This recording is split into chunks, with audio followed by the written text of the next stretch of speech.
Agora, voltando ao destaque, coincidência ou não, eu comecei a falar dessa bomba nuclear tem quantos dias, Alan? Foi domingo, né? Não, foi segunda, que eu trouxe para vocês aqui o fato de que a bomba nuclear da política brasileira, o Adélio, que é preciso entender o Adélio como ele é. Ele é uma bomba nuclear da política brasileira. Olha, se o Bolsonaro consegue usar o Adélio nesse momento e falar que foi o PT que mandou matar o Bolsonaro, aí o direcionamento político dentro do Brasil muda completamente. Então, olha só, tá aqui. Começamos a falar de novo sobre o Adélio. Adélio Bispo, sob Bolsonaro, Polícia Federal pediu prontuário de autor da facada durante as eleições. Então, eles já queriam usar o Adélio de uma forma estratégica em 2022. Vocês acham que pediram prontuário para saber se ele está saudável? Ou se era para mandar de repente, pediram o prontuário do Adélio porque queriam mandar flores para ele. Aí não sabiam se de acordo com o prontuário manda flor azul, amarela ou vermelha. Não, pediram prontuário para saber se dava para utilizar o Adélio politicamente. E a forma de utilizar o Adélio politicamente é guardar o Adélio preso e só tirar o Adélio dali para ele falar quando for conveniente. Hoje, a advogada que foi indicada pela Márcia Tiburi para destruir a minha convivência com minha filha, ela é a advogada do caso Adélio Bispo. Então, eu tenho muito medo. Eu vejo o Adélio Bispo hoje nas mãos das mesmas identitárias que derrubaram o Silvio Almeida. Eu vejo o Adélio Bispo nas mãos das mesmas identitárias que derrubaram também o Alisson Mascaro e assim por diante. Praticamente me derrubaram, porque naquele momento em que a Márcia Tiburi fez aquela live falando que eu seria o agressor e que ela colocou 50 mulheres se uniram para pagar essa advogada para vir para Ponte-Nova, eu entrei em choque, porque eu era o cara que defendia Márcia Tiburi com unhas e dentes. Não acreditava, não acreditei naquilo que eu estava vendo. E aí, agora eu entendi. Trata-se de uma advogada que, para mim, ela trabalhava essa questão do distanciamento da filha para me arrancar do 247. Ela conseguiu, me botou numa depressão muito grande, eu saí do 247. Alisson Mascaro foi afastado depois das acusações. Ontem saiu aí a notícia de que o Me Too, que derrubou o ministro Silvio Almeida, não apresentou provas contra ele. Então agora a gente está começando a ver o desembolar das coisas. E eu trouxe para vocês a possibilidade do Adélio estar à disposição de uma parte obscura da política brasileira, que seria esse grupo do PSOL, que estaria fazendo uma política de falsa esquerda, de destruição da esquerda no Brasil. E agora começam a aparecer notícias a respeito do Adélio Bispo, investigações começam a focar no Adélio Bispo. Parece que de alguma forma contribuiu essa reflexão minha. De alguma forma parece que autoridades da esquerda pensaram, não é que pode ser? Talvez a gente está achando que essa galera toda é da esquerda, mas será que talvez não pode ter vindo de um partido que tem uma maioria de esquerda, mas tem pessoas podres ali dentro, essa interferência na política nacional? Então eu imagino que a gente vai conseguir, aos poucos, explicar para as pessoas o que está rolando. Ao ponto em que teremos como comemoração aqui no Brasil o dia em que a esquerda vai voltar a ser marxista, a esquerda vai voltar a ser a favor do desenvolvimento social, desenvolvimento humano, criação de empregos, geração de empregos e proteção ao trabalhador. E o identitarismo estará expurgado do discurso de esquerda e as identitárias vistas como pessoas de direita. Márcia Feliciano, muito obrigado, Márcia Feliciano. Não esqueça do Boaventura Souza Santos, também sofreu a mesma perseguição. Daniel de Andrade, ontem eu publiquei no Instagram um caso aqui no Brasil de uma pessoa que estava tendo uma confusão com a outra simplesmente gritou que ele é estuprador. Olha que loucura. A pessoa que fez isso, agora ela está sendo processada, mas a mulher gritou que o cara é estuprador. E só dela ter gritado isso, a multidão juntou e matou o cara. Então hoje, essa situação tá bem perigosa, tá? A mulher, olha, brigando com o cara na rua, né? Não sei qual o motivo, a mulher gritou que o cara é estuprador. Então, situação bizarra. Eu acho que eu compartilhei isso, eu acho que tá no meu Instagram ainda o compartilhamento dessa notícia. Léo, este povo de esquerda, delatores, são ambidestro. Bom, eu nem diria que é ambidestro, tá, gente? Não existe pessoa de esquerda que é ambidestro. Ou é de esquerda, ou se é traidor, na verdade, da direita. Que a gente pode pensar assim, olha, a direita cabe tudo, inclusive pessoas falsas de esquerda. Por exemplo, eu posso ser um falso comunicador da esquerda, que eu falo que eu sou de esquerda para ter público, mas eu tô sempre trazendo os interesses da direita. Ou seja, isso me faz ser de direita, como eu posso ser abertamente da direita. Então, dando sequência aqui, eu queria pedir para vocês ajudarem aqui com o Pix, 038-761-09604, pix@estopa.com.br. E quem estiver assistindo aí na tela grande, é só mandar aqui nesse QR aqui que está aparecendo para vocês agora. Por favor, quem puder ajudar, ajude, porque o bicho está pegando. Bolsonaro divulga vídeo impactante e é impossível não se emocionar. Olha só, qual que é a jogada do bolsonarismo? E nesse ponto precisamos destrinchar aqui as jogadas do bolsonarismo. O bolsonarismo está tentando transmitir a ideia de que eles estão lutando pela senhorinha com Bíblia na mão, que eles estão lutando pelas pessoas que estão presas.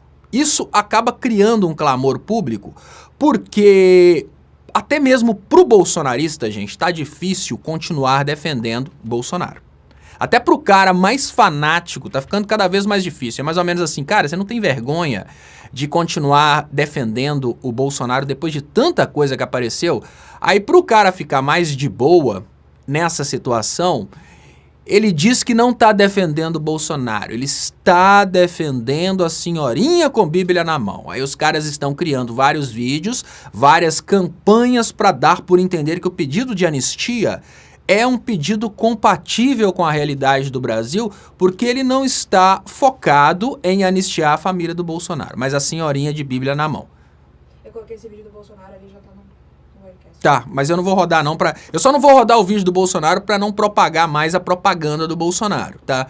Eu não quero propagar essa propaganda do Bolsonaro de que o que tá acontecendo agora é uma perseguição. Deixa eu aproveitar que Kelly Araújo me lembrou aqui de pedir o like, pessoal. Tem muita gente assistindo. Deixem o like, compartilhem, porque é dessa forma que a gente aumenta o alcance da live. Por favor, deixe o like. E o que tá rolando agora é exatamente isso. Nós temos a seguinte realidade. Os bolsonaristas estão desesperados porque a denúncia foi apresentada. Eles achavam que ia dar para dar barrigada na denúncia. Como se não bastasse, outro ponto também importante de ser destacado nesse momento, que acaba ferrando a vida do Bolsonaro, é porque o Bolsonaro imaginava que ia conseguir chegar à prescrição através das barrigadas dos ministros do STF, que é pé de vista, 90 dias. Pé de vista, 90 dias. Só que não vai dar. O Bolsonaro vai ser julgado primeiro pela primeira turma. No momento em que o Bolsonaro toma pancada, ou seja, no momento da primeira condenação na primeira turma, zera o prazo de prescrição. Toda hora que o Estado dá uma pancada, prescrição interrompe nesse sentido. Então, Bolsonaro pode recorrer, mas recorrer não vai voltar o prazo da prescrição, apenas se ele ganhar o recurso, claro. Mas vamos imaginar o seguinte, se o Bolsonaro conseguisse levar o processo dele para ser julgado na plenária, ele conseguiria levar o processo para o ano que vem. Porque ali, se ele conseguisse 3 pedidos de vista, ele conseguiria automaticamente 270 dias, né? Um pedido de vista para cada ministro, mais o período intermediário ali, que é o período em que o presidente do STF vai ter que pautar a continuidade do julgamento. Então, para levar o processo dele para o ano que vem, ele quer ser julgado pelo pleno do STF. Eu nem acredito que vai ter voto favorável ao Bolsonaro, mas pedido de vista pode ter. Só que não rolou. É claro que existe um regimento interno do STF, ele pode recorrer 1 milhão de vezes se ele quiser. O regimento interno é o escalonamento. Primeiro, obviamente, no caso dele, quem julga primeiro é o relator.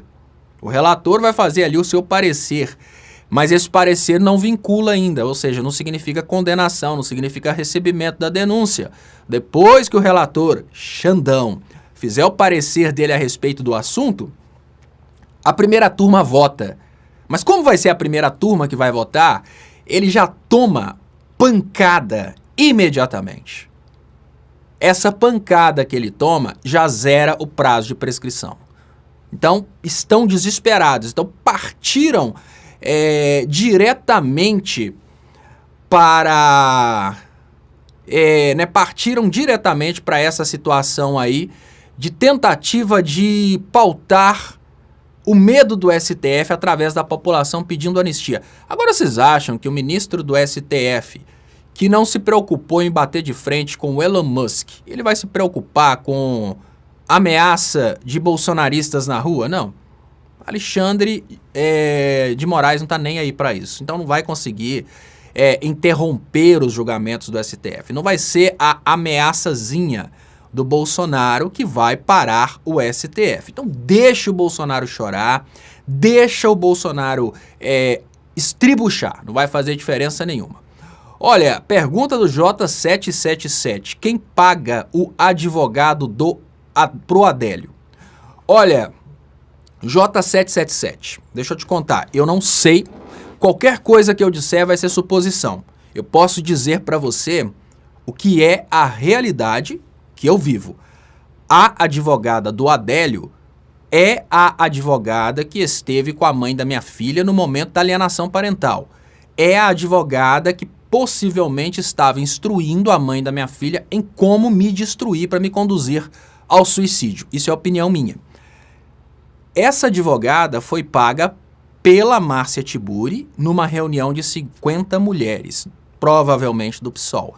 Essa conclusão de que são do PSOL é minha. Agora, quem disse que pagou essa advogada para apoiar, na palavra dela, apoiar a mãe da minha filha, foi a própria Márcia Tiburi, numa live. Tá gravado. E aí, a pergunta que a gente tem que se fazer nesse momento é: quantas outras mães essa advogada ajudou? Quantas outras pessoas do Brasil foram apoiadas por esse consórcio de 50 mulheres que luta contra o abuso, o suposto abuso contra as mulheres? O caso de suposto violência familiar já foi arquivado e ele coincidentemente nasceu exatamente sob a orientação dessa advogada. Então a gente consegue perceber que para mim, o que eu vejo é o seguinte: essas mulheres nunca protegeram nenhuma mulher.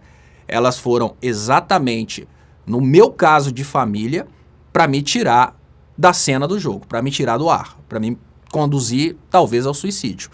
Aí elas conseguiram alcançar minha depressão, eu fiquei 6 meses sem ver minha filha, depois disso eu entrei numa depressão muito grande, saí do 247, o resto das histórias, vocês entendem. Então, se a mesma advogada que estava trabalhando, no meu caso de família, patrocinada por essas 50 mulheres, nas palavras da própria Márcia Tiburi, eu acredito que deve ser o mesmo grupo que patrocina agora a advogada para acompanhar o caso do Adélio.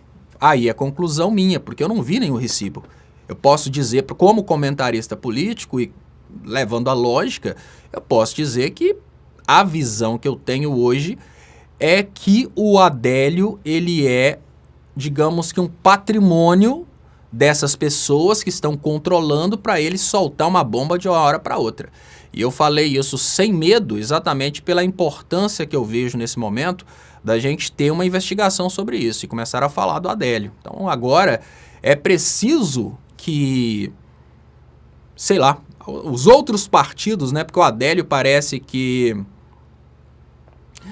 os outros partidos parece que eles não estão tão preocupados, mas pelo menos o PT, que seria o diretamente prejudicado por isso, o Lula, que seria diretamente prejudicado se o Adélio viesse a falar qualquer coisa, por exemplo, mandado pelo mesmo grupo que supostamente articulou as coisas lá atrás. Então seria interessante que agora, nesse momento, a gente tivesse atenção sobre isso.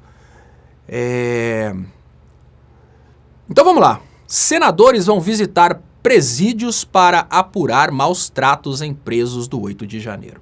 Eu só queria dizer pro Melo que, olha, Melo, eu só entendi que o meu problema não é pessoal, o meu problema é político, quando eu percebi que a advogada que está sendo paga para ajudar na minha perseguição é uma advogada que já esteve no Senado e está envolvida em causas de R$1 bilhão, alguma coisa assim. R$1 bilhão, imagina. Você está envolvido numa causa de R$1 bilhão.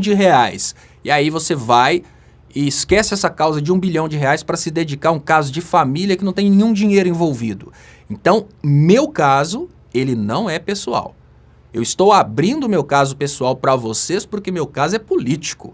O meu caso foi perseguição e destruição. Da mesma forma que o Silvio Almeida, da mesma forma que o Alisson Mascaro, da mesma forma que várias pessoas aqui dentro do Brasil. Mas, como eu falo a palavra eu e eu falo a palavra minha filha, vocês veem como pessoal, mas não é pessoal. Seria caso pessoal se eu estivesse brigando aqui dentro de Ponte Nova, fosse uma coisa resumida a advogados locais, advogado de família, mas não. A primeira advogada hoje é a advogada do Adélio. Você acha que realmente meu caso é pessoal? A primeira advogada que trabalhou no meu caso para me destruir, me distanciar da minha filha, e olha, distanciou bastante, ainda bem que eu tenho todas as conversas guardadas aqui do WhatsApp. A primeira advogada é hoje a advogada do Adélio. Será que meu caso é pessoal? A segunda advogada, além de ter estado na CPI da Covid, ela é uma advogada de caso bilionário. Vocês acham que eu sou bilionário para uma advogada entrar contra mim para tentar conseguir algum dinheiro? Que ela não vai conseguir dinheiro nenhum de mim, eu sou beneficiário da justiça gratuita. Então, nem causas, nem custas judiciais eu pago. Então, olha só, não acreditem que meu caso, quando eu trago para vocês, eu estou trazendo caso pessoal. Eu estou trazendo um caso vivido por mim que eu tenho condições de falar com você com propriedade. É outra coisa, é diferente. Senadores vão visitar presídios para apurar maus tratos em presos do 8 de janeiro. Gente, não façam maltrato com o canal. Mande um Pix 038-761-09604 ou aquele telefone que já está memorizado aí. Pode ajudar também aqui no pix@estopa.com.br e ajudar aqui também no QR, por favor. E nesse momento eu peço que vocês puderem se tornar membros, tornem-se membros e assinem o canal, quem não for assinante ainda. Vamos pedir a demissão da ministra que acusou o Silvio Almeida, Francisco Macedo. Eu tenho uma desconfiança que essa ministra tem mais poder até que o próprio Lula, porque é muito estranho, viu? E vamos lá, olha só, gente. Agora, nós teremos um grande movimento de políticos, senadores, deputados, querendo visitar os presídios. Então, o que rola nesse momento? Agora, esse oba-oba de que eles estão querendo visitar os presos do 8 de janeiro, que eles querem o bem dos presos do 8 de janeiro, ele vai explodir por causa da denúncia contra o Bolsonaro. É importante lembrar que, quando os deputados e senadores bolsonaristas foram perguntados a respeito do projeto de lei da anistia, eles disseram que iam esperar primeiro os andamentos do processo contra o Bolsonaro para eles decidirem se fariam ou não o processo da anistia. Peraí, lá atrás os caras disseram que somente se o Bolsonaro estivesse complicado, eles fariam um projeto de lei da anistia. Agora eles estão indo apurar maus tratos em presos do 8 de janeiro. Se o Bolsonaro não tivesse sido denunciado, se a denúncia tivesse sido arquivada pelo Gonê, os caras nem falariam mais em anistia. Então agora eles estão procurando anistia, obviamente, para eles que estão envolvidos, deputados e senadores estão envolvidos no crime, e para o Bolsonaro. Quando eles viram o Bolsonaro com a denúncia oferecida, estão percebendo que agora deputados e senadores vão começar a ser denunciados pela tentativa de golpe, eles estão nesse movimento desesperado, na justificativa de que eles estão tentando proteger a senhora que foi presa com a Bíblia na mão. Mas não. Antes de notarem que o bicho vai pegar, antes de perceberem que o Xandão é imparável, eles não queriam nem saber do projeto de lei de anistia. Mas para que toda essa pressão? Será que eles vão conseguir realmente parar o Xandão? Não, não vão conseguir. E o projeto de lei de anistia? Gente, lei é uma prerrogativa do Congresso Nacional junto com o presidente da República. Se o projeto de lei da anistia for aprovado dentro do Congresso, ele chega para o presidente Lula sancionar ou não. Se o Lula vetar, principalmente se o Lula fizer um veto específico do tipo, ele veta a anistia, a extensão dessa anistia ao Bolsonaro, né? A galera da organização criminosa, ou seja, a anistia pode sim servir para o gado que foi preso no 8 de janeiro, porque eles não tinham consciência daquilo que estavam fazendo, mas não serve para os organizadores, o pessoal da organização criminosa.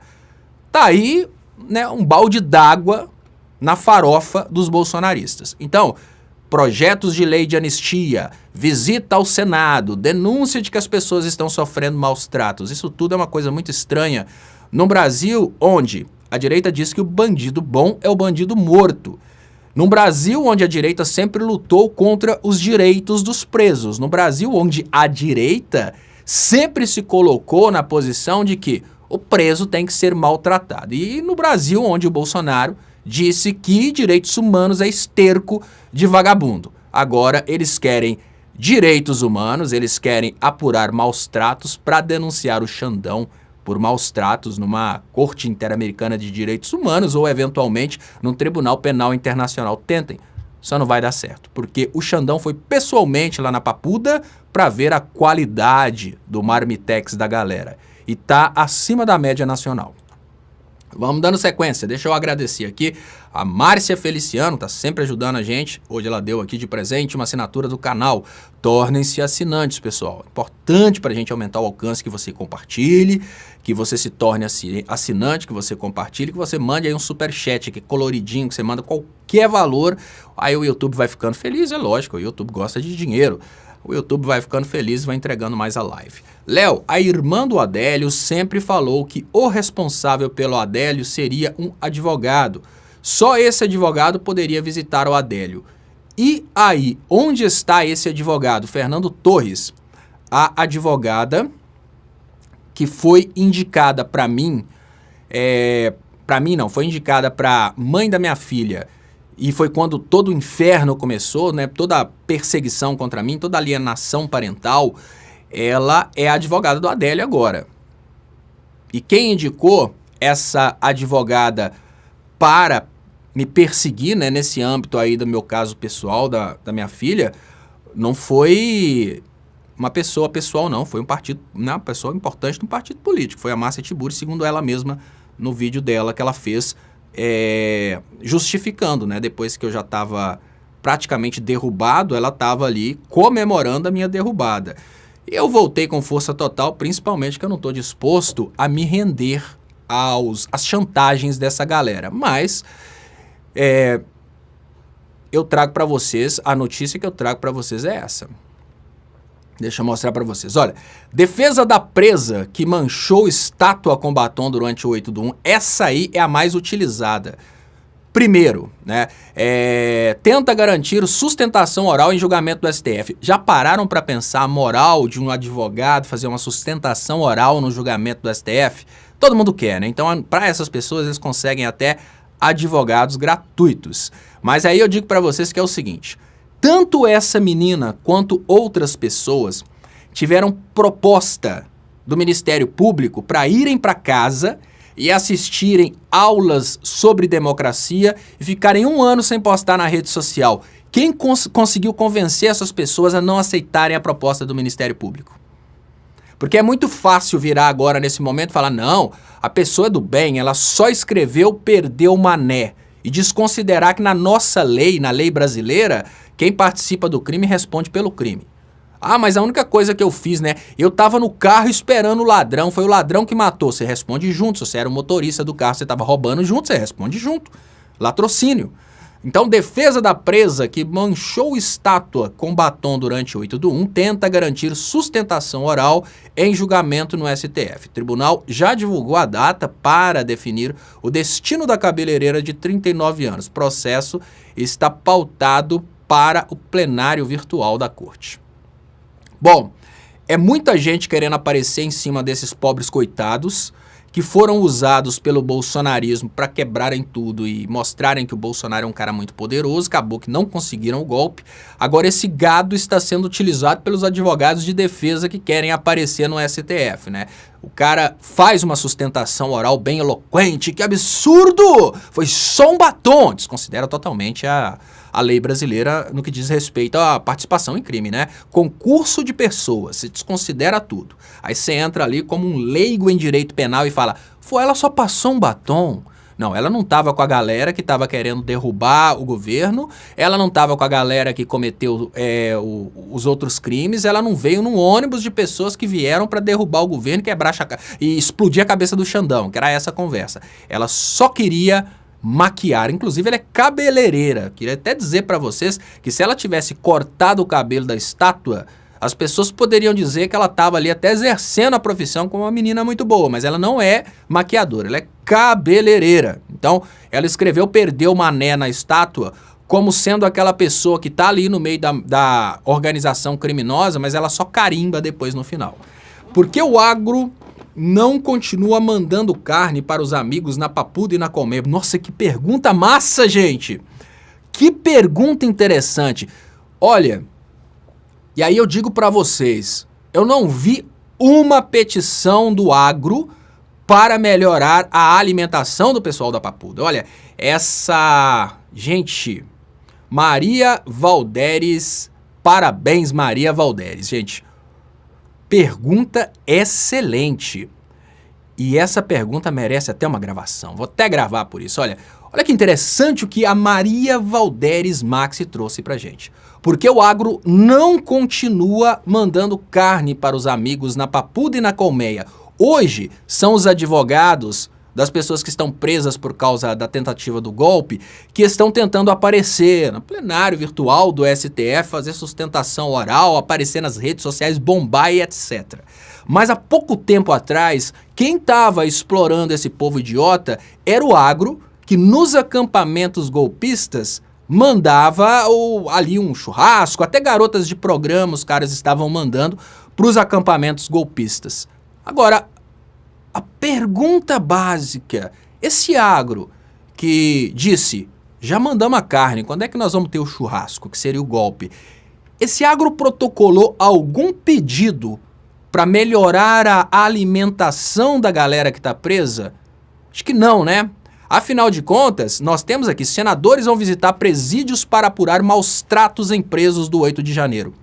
Em algum momento, o agro que antes mandava churrasco para a galera que está presa no 8 de janeiro, tentou melhorar a carninha do marmitex do presídio? Com certeza não. Pode ter certeza que você não vai encontrar nenhuma petição. Eu estou até dando ideia aqui para o agro, para limpar um pouco a barra. Façam isso. Tentem protocolar com o Alexandre de Moraes para pedir uma autorização para fornecer carne de qualidade para o pessoal que está preso no 8 de janeiro, para vocês continuarem um pouquinho dos acampamentos golpistas. Pelo menos aquele nível de qualidade. Talvez vocês não consigam mandar, por exemplo, lá para Papuda, as garotas de programa, mas eu acho que o Alexandre de Moraes, até para não ficar muito mal visto pela direita, né, como se tivesse jeito, o Alexandre de Moraes não vai rejeitar se o agro quiser melhorar a alimentação do pessoal da Papuda. Então, será que vai ter alguém do agro disposto a fornecer agora a continuidade do churrasco que eles davam para os idiotas que ficavam na frente do quartel ou nos acampamentos golpistas? Não.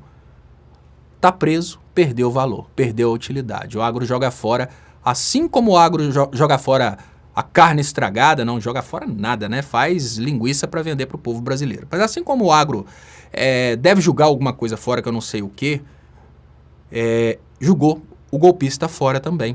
E o golpista agora, ele precisa de visita de senadores muito bem intencionados, né? No sentido de ver se estão sofrendo maus tratos. A carne ora fornecida foi interrompida.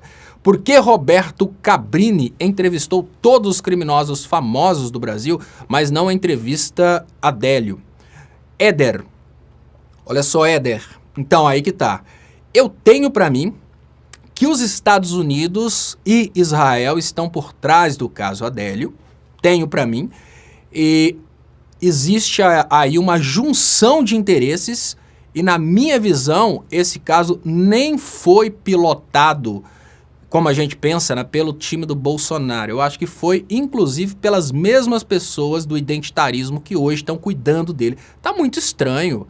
Olha, peraí, você conhece alguma outra pessoa? Gente, vou perguntar pra vocês agora, porque, olha, aqui no Facebook, ao mesmo tempo, a gente deve ter 2.000 pessoas assistindo. Eu queria perguntar pra vocês se alguém dessas 2.000 pessoas conhece alguma pessoa que tenha sido internada em hospital psiquiátrico depois de cometer uma tentativa de homicídio, como é o caso do Adélio, e esteja no hospital psiquiátrico há mais de 6 anos. Eu tô perguntando porque eu não sei, eu desconheço isso. Eu desconheço, porque se o Adélio tivesse sido condenado por homicídio, não precisava ser tentativa de homicídio. O Adélio, como primário, se ele tivesse sido condenado por homicídio, ele já estaria em casa. Ou seja, se ele tivesse realmente matado o Bolsonaro e tivesse sido condenado, se ele não tivesse sido reclassificado para doido, no direito chama-se absolvição imprópria, porque o cara não é absolvido. Se ele não tivesse recebido essa absolvição imprópria, que eu considero uma condenação à prisão perpétua, porque isso é para ele morrer na cadeia, ele já estaria em casa. E a pergunta que a gente tem que se fazer, existe outra pessoa na condição do Adélio no Brasil hoje? Se o Bolsonaro não está mais no poder, o que está acontecendo, sabe? Olha só, se o Bolsonaro não está mais no poder, que força segura o Adélio num hospital psiquiátrico? Porque ele não tem uma condenação de um juiz, ele está no hospital psiquiátrico, mas o Bolsonaro não está mais no poder. Muito pelo contrário, o Bolsonaro, em 2022, procurou informações sobre o prontuário do Adélio, para tentar fazer campanha, para tentar usar o Adélio. Óbvio. A pergunta, então, que a gente tem que se fazer agora é, peraí, se o Bolsonaro não está por trás das forças de segurança, se o Bolsonaro não tem mais poder nenhum, tá aí uma peteca na mão do Xandão, quem mantém o Adélio preso? Por que o Adélio não fala com ninguém? Vocês estão entendendo que a atual circunstância do Adélio não está ligada ao Bolsonaro e ao partido do Bolsonaro? A atual circunstância do Adélio está ligada a forças externas que pilotam políticos aqui dentro. Porque tanto a esquerda quanto a direita está com medo do caso Adélio. Léo, é de salientar, o Bozo e Cia nem com tornozeleira conspirando. Maria Oliveira falou aqui. Adélio tem alguma coisa em comum com a família. Olindina Cabral. Olha, não conseguiram achar nada. Me parece que teve um momento em que o Adélio frequentou uma escola de tiro. Mas o Adélio, a única relação que o Adélio tem assim com o bolsonarismo, me parece que ele frequentou uma escola de tiro. Isso. Em contrapartida, o Adélio foi filiado ao PSOL por muito tempo. E hoje o Adélio foi filiado ao PSOL por muito tempo. Hoje o Adélio está sendo defendido, entre aspas, por uma pessoa que tem ligação com o PSOL.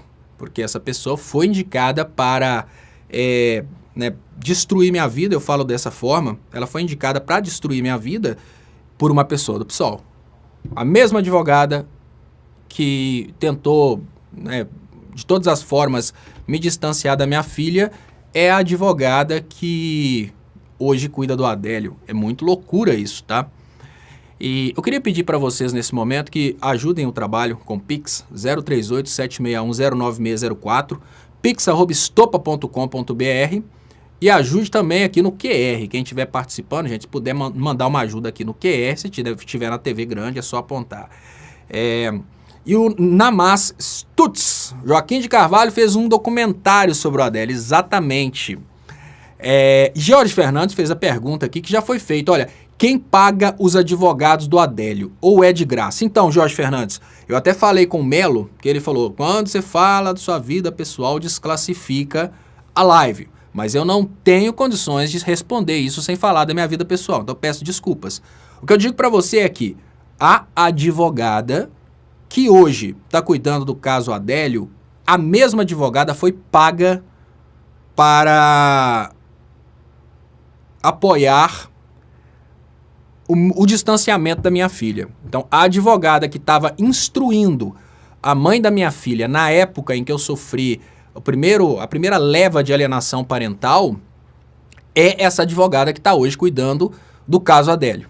Então, o que eu tenho para dizer para vocês é isso. Então, eu não estou falando da vida pessoal para desclassificar a live, eu estou falando de uma coisa que eu vivi, e eu vivi uma situação em que a advogada do Adélio é repercussão internacional, o mundo inteiro sabe quem é o Adélio. A advogada desse cara, que o mundo inteiro sabe que é o suposto esfaqueador do Bolsonaro, ela foi paga por um consórcio de mulheres, segundo a própria Márcia Tiburi, para, entre aspas, auxiliar a mãe da minha filha. Mas só que não auxiliou em nada, não fez uma coisa de boa para a mãe da minha filha. A única coisa que eu vi ela fazendo foi me distanciar da minha filha. Porque não tem nenhum momento processual, para vocês terem ideia. Essa advogada, ela está envolvida em todos os movimentos para me prejudicar, mas não está envolvida em nenhum movimento para ajudar genuinamente a mãe da minha filha. É só pancada, só aquela coisa, olha, estou aqui para confirmar e para dar pancada. No meio disso tem até laudo falso. Até laudo falso, compraram laudo falso, o cara já foi denunciado no Conselho de Ética do CREA já. Compraram até laudo falso para provarem as teses deles, e tá lá a assinatura da advogada, né, junto lá do inquérito relacionado ao laudo falso. Muita loucura, muita loucura, muita loucura mesmo. Judite Oliveira da Silva Pinheiro, então, aí já vai pro lado pessoal, Judite, eu vou só contar rapidinho que o pessoal não gosta muito que eu falo. Eu estou com uma decisão judicial favorável, em que eu posso ver minha filha, mas eu não tenho coragem mais. Por quê? Começaram a aparecer laudos falsos no processo. Dentre os laudos falsos, coisas totalmente descabidas, de uma hora para outra pode aparecer um laudo lá de, por exemplo, abuso sexual, que é o que estão usando hoje para botar as pessoas na cadeia. Então hoje eu tenho medo. Se de uma hora para outra eles criam um laudo falso contra mim de abuso sexual, eu posso ser preso. Então agora é uma questão de desistência, né? É uma questão de entender que eu sou muito menor do que essa estrutura que está me perseguindo. Eu não sou nada perto dessas pessoas que estão me perseguindo nesse momento. Agora, entendendo isso, eu entendi que não é eu que vou reestabelecer o contato com a Luísa. A Luísa, quando ela ficar grande, que vai me procurar para reestabelecer o contato comigo. Porque se eu for tentar forçar a barra, eu posso até ir preso, né? Só depende muito até onde os laudos vão chegar. Porque agora é importante destacar também que a pessoa que está no processo neste momento é uma advogada envolvida em causas bilionárias e que, segundo a Veja, está sendo processada pela Polícia Civil e pela OAB por fraude processual. Exatamente nesse momento que apareceram fraudes no meu processo. Muito estranho, sabe? Gente, assim, é como... Vou dar uma ideia para vocês. É como se de uma hora para outra, no meu processo aparecesse, né? O advogado que eu conheço muito, o Cacai, que é o Cristiano Zanin, não é advogado mais, até sobe uma coisa aqui na que eu penso, mas... Jesus. Imagina o Cacai se ele aparece num processo meu me defendendo. Todo mundo vai pensar, pô, tem muita coisa poderosa aí por trás. Porque nem meu patrimônio todo conseguiria pagar uma petição do Cacai. Então é uma coisa muito estranha. Uma pessoa envolvida em causa de R$1 bilhão está envolvida também numa causa de família que não tem dinheiro nenhum envolvido, só tem a minha filha envolvida. Então é por isso. Léo, entra na justiça para denunciar. Medo por quê? Não adianta não, Jorge Fernandes. Na última audiência que eu vi, a própria promotora, do lado das teorias loucas delas, eu desisti. Eu vi, ó, já conseguiram convencer a promotora. Quem sou eu? Gente, não é fácil assim não. Existe todo digamos que um clã demoníaco voltado a essa situação de alienação parental, conduzir os pais ao suicídio. É uma questão de honra para as identitárias levarem os pais ao suicídio, tá, gente? É uma questão de honra. Quando eu falo com vocês que é uma questão de honra, o que eu tô dizendo é que, para as identitárias, se um homem pediu a separação, elas se unem para fazer esse homem ir ao suicídio através da alienação parental. Então é um esquema que só quando a justiça estiver entendendo o que está acontecendo no Brasil, é só aí que eu vou ter chance. Mas antes disso, a Luísa vai ter idade para ela me procurar. Então, quanto a isso, eu estou bem tranquilo, não sofro mais por causa disso, porque vocês já repararam uma coisa? A gente só sofre contra aquilo que a gente não tem condições, que a gente tem condições de lutar. No momento que a gente descobre que a gente não tem condições de lutar, porque a força é muito grande, olha, o sofrimento passa. Meu sofrimento passou. Eu fiz tudo que eu podia fazer. Agora, contra isso eu não tenho poder para lutar. Então, acabou. É a mesma coisa de pensar, olha, o Trump vai fazer uma intervenção no Brasil. Eu posso ficar falando aqui com o povo por que a intervenção não é boa e tal, mas eu tenho poderio militar para barrar uma intervenção do Trump aqui no Brasil? Claro que não. Então, o ponto que eu tenho para vocês agora é esse. Não se preocupem, eu já estou aliviado, estou bem tranquilo. Inclusive, eu estou até saindo das medicações antidepressivas exatamente por isso. Porque chegou no ponto que eu olhei, opa, coisa é muito grande, não é assim. É quase um Mikael, é um trem gigante, não tem a menor condição de lutar contra. Então, vamos lá, gente, olha, bomba. Em terminal de São Paulo, brum, bomba mesmo, Osama Bin Laden, que nunca jogou a bomba. Mas terrorismo, vamos falar desse jeito, em terminal de São Paulo tem falsa atribuição ao PCdoB. Partido nega. O artefato explodiu, espalhou bilhetes que citam o Partido Comunista do Brasil com a sigla errada. Ninguém se feriu. Olha, por que alguém gostaria de atacar o Partido Comunista do Brasil? Eu não sei. Tô gravando sem parar. Você vai ter que olhar e cortar. Desculpa. Por que alguém se prestaria a essa ideia de atacar o Partido Comunista do Brasil? Eu não sei. Eu acho que o ataque maior foi sobre o nome comunismo. Tá ali, né? O símbolozinho ali.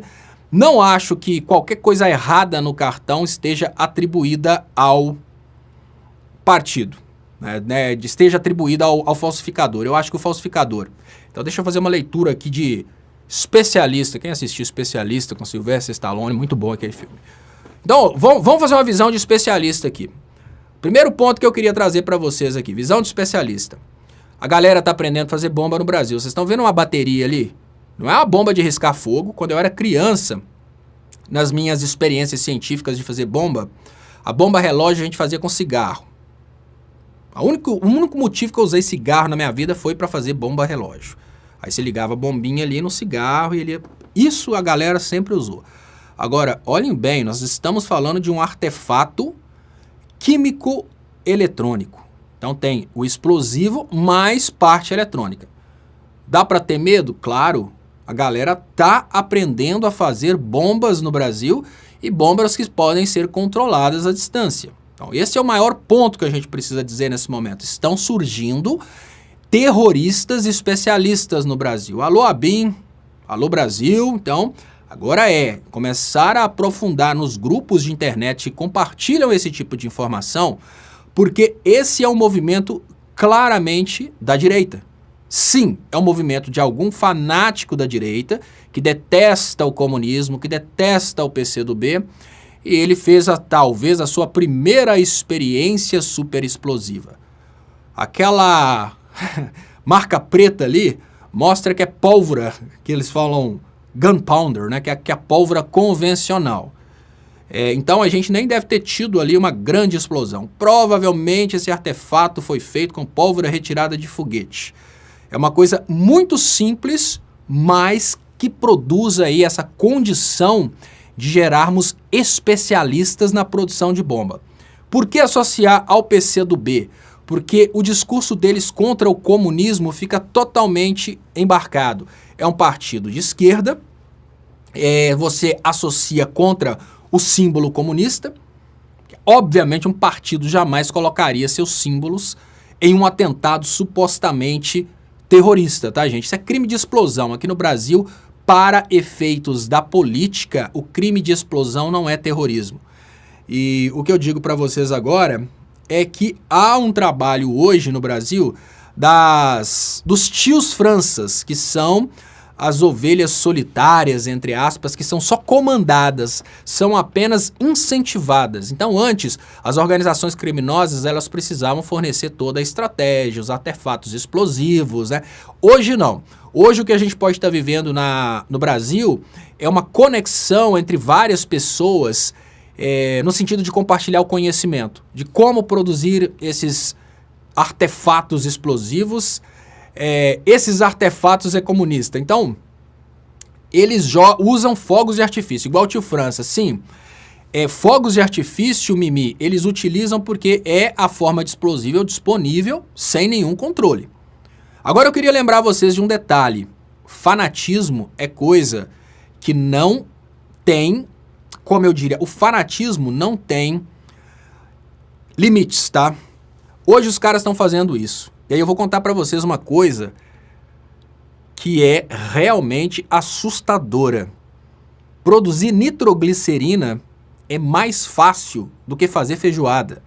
Produzir nitroglicerina é mais fácil do que fazer pizza. Eu só não vou dizer que é mais fácil que fazer miojo, que miojo eu consigo fazer. Mas produzir nitroglicerina é muito fácil. Então, para os caras partirem dos explosivos de pólvora, que eles utilizam foguetes, para a produção de explosivos nitrogenados, que são bem mais potentes, inclusive na classificação, isso nem é considerado explosivo, né? Na classificação científica, o explosivo é a partir dos nitrogenados. Então, para os caras conseguirem fazer um explosivo que realmente tenha potencial até de destruir, né? De destruir uma estrutura metálica, derrubar um prédio, por exemplo, é só um passo. Dali o cara produz a nitroglicerina, aumenta a estabilidade dela com algum material como serragem, ele tem um explosivo poderosíssimo. Então, é preciso que a inteligência no Brasil comece a dar atenção para isso. Mimi fala, não avise os gados que é fácil, Léo. O detalhe é o seguinte, eu não aviso ninguém, não dou ideia para ninguém, os grupos estão aí para isso. Entenderam?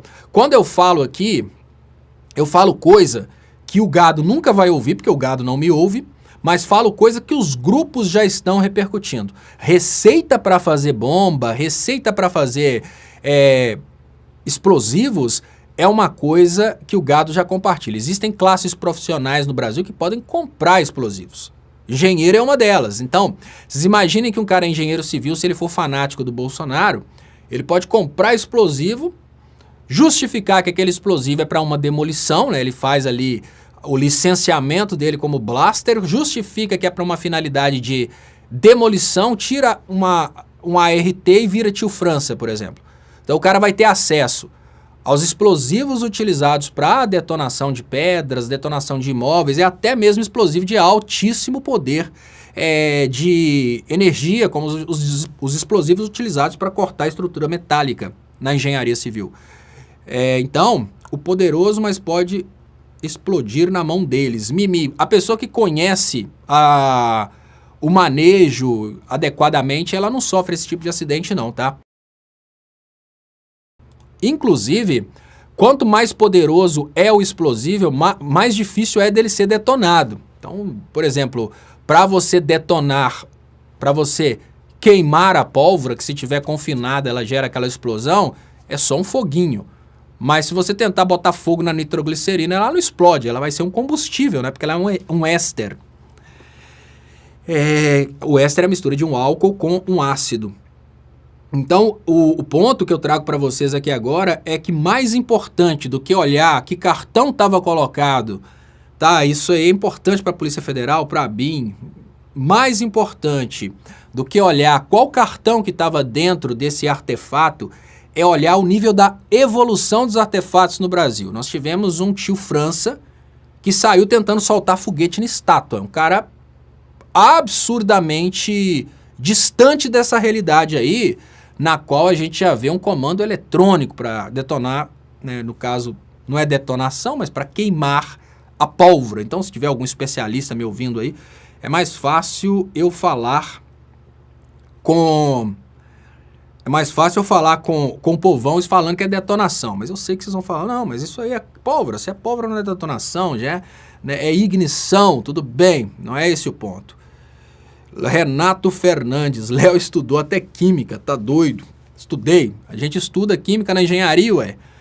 Mas eu aprofundei mais um pouquinho, exatamente porque eu estudei bastante mesmo essa questão de explosivos, identificação de explosivos, que eu queria fazer uma pós relacionada a isso quando eu estava morando na Inglaterra.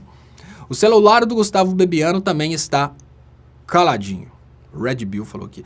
Aqui vende dinamite livremente no comércio, Salomão Cavalcante. Só não fala onde é, Salomão.